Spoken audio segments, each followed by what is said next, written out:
We're joined by Travis Hamonic from the Ottawa Senators. Travis, how's it going? It's going great. Yeah. That's good. It's good. It's good to see you again. It's been a while. So just want to talk about your season so far and how things have gone for you guys as of late. It's things have been rolling pretty good, but talk about the team and I guess your personal success too. That's with new coaching staff comes in, we got some new personnel, some new players, and I think we kind of hit the ground. We did pretty well the first couple weeks of the season, and then seemed like we kind of had a little dip. I guess kind of like a lot of teams so far. Yeah.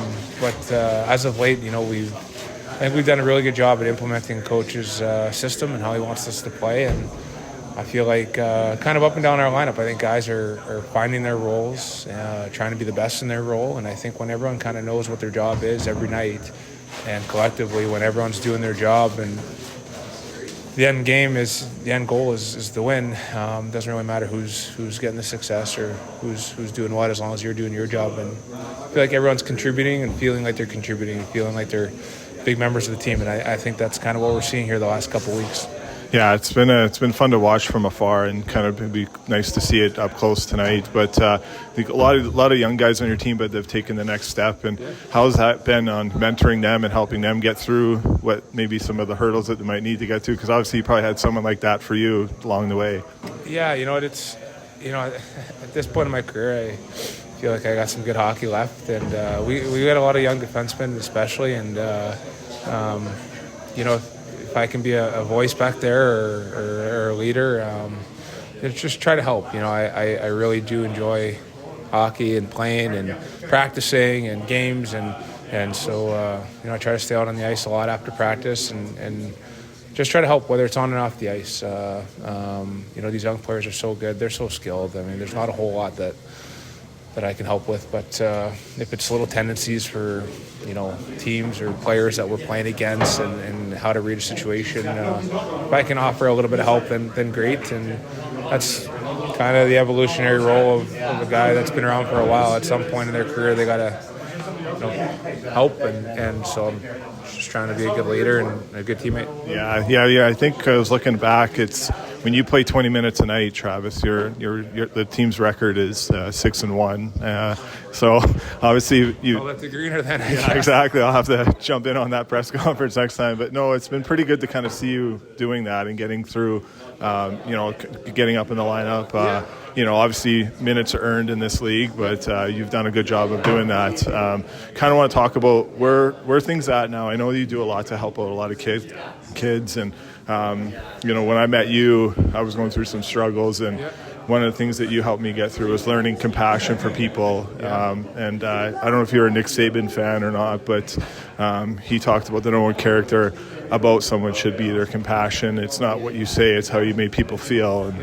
And I know that Hammer D partner is very near and dear to your heart. How is it going through Ottawa, being in Ottawa? And I know it's a tough time opening up at times, but for you, how has that process gone and continuing helping kids throughout their process of unfortunate grief that they deal with? Yeah, it's like I said, there's unfortunately a famous quote of mine saying we're all part of a group that no one really wants to be part of. It's just, I don't know, I feel like it's something that not a lot of people talk about is grief, and you don't really know what anybody else is going through on any given day. You can be, driving home from work today and the car in front of you is not driving very well, and you drive by and maybe that person has just lost somebody. You really don't know. So I think, when you have your first lenses on, it's to have compassion for people. And, when you go through those kind of struggles, everyone handles it differently. But I do think talking about it's important. I've been very open with that, I think, over the years. We're working on something in Ottawa, and I kind of try to keep things out of the camera as much as possible, but we are doing work on our end to continue to help kids who have lost. And like I said, it's unfortunate that kids and families are going through these struggles, and it's a natural part of life. Yeah. Yeah, no, for sure. It's it's not for the limelight. It's just to make sure people are taken care of in a way that they need to. So I appreciate.